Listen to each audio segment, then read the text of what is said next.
Well, if there's one thing we've learned about this president, when he draws a line in the sand, he draws a line in the sand. And I think ultimately it's not going to happen until the president and the Democrats come to an agreement. And you know, the Republicans matter here because they control the Senate, but at the end of the day, somehow they're going to have to find a compromise and find something that both sides can live with. And I really don't think it'll be resolved until that happens. Is this a test of the veto power, though, of the president? Is it, like, if they're both the House and Senate likely to send this to the president's desk? Is this going to be a test? I have little doubt he would veto it. What do you think here, Kevin?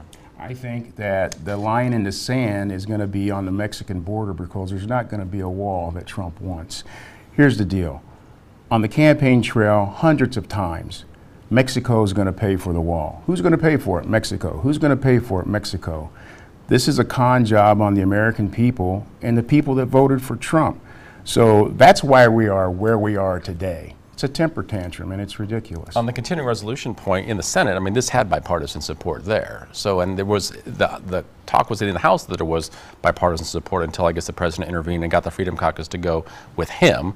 So how does it play out once the Democrats, I guess, take over? Do you think that they have the power to override a veto, either of you? I don't, and here's the deal. There was a $20 billion offer on the table 2 years ago almost, and Trump rejected that. He doesn't want to make a deal. He wants to keep his base energized, and this is the main thing that has his base energized, not having a wall. Well, I'm going to go over. But he has to make a deal. I mean, you have to bring the government back up and running at some point. And so that'll happen, and it'll happen through some agreement at sometime in the next 3-4 weeks. I'd be surprised to see it that fast. Well, we'll see. That's for sure. We'll be watching. President Trump made more waves with his surprise visit to the troops in Iraq this week. He's taking some heat for breaking protocol in a few ways. One is exposing the location and identities of members of the U.S. Navy SEAL Team 5 on Twitter. He did not meet with the Iraqi Prime Minister. This government has been fairly friendly to the United States, this latest version in Iraq. Made phony claims that he gave the troops their first pay raise in 10 years and politicized the speech to the point he signed his campaign caps, considered a violation of actually Pentagon rules. Now, how concerned are you about overtly politicizing the military, and what about not engaging with the Iraqi Prime Minister, Kevin? I think it's another example of him trying to do something good by visiting our troops and stepping all over it. I just don't understand what is inside of him that makes him do these sort of things. Apparently there wasn't the proper preparation laid down for him to meet with the Prime Minister.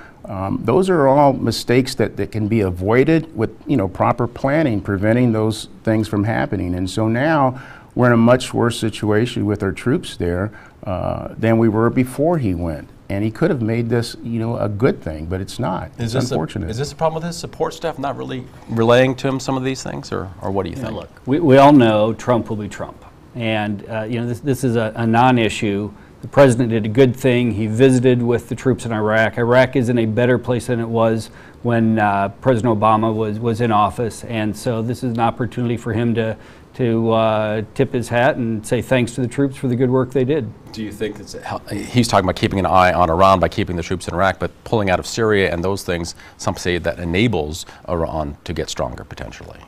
Well, I think we'll see. I mean, there's clearly a lot of debate on that issue. You know, my former boss, Senator Rand Paul, is very happy that troops are being pulled out of the Middle East. He doesn't think the United States should have a permanent force there, and there's a lot of people who agree with him. But a lot of Democrats, certainly. Yeah, we'll see what happens. It's not a matter of doing it, it's a matter of how you do it, and preparation, and dealing with your allies in a way that it's done properly and prudent.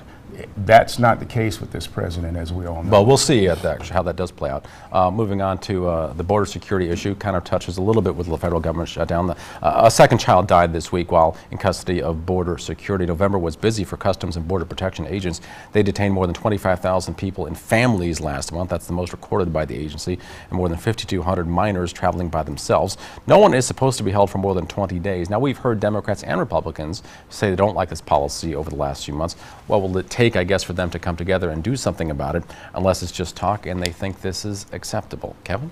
It's not acceptable, and I think what you're going to see the Secretary for Homeland Security go to the border and try and find out what actually is going on, and then you're going to see the new Congress, the House, probably with some oversight, look into this and see exactly if it's a policy situation that's going on or if there's other things that we need to be looking at. But this is not acceptable, you know, the way that we're handling this right now. And I think the next Congress will figure some things out and maybe make some changes. Do you think the next Congress can address this in a way that they're happy with it?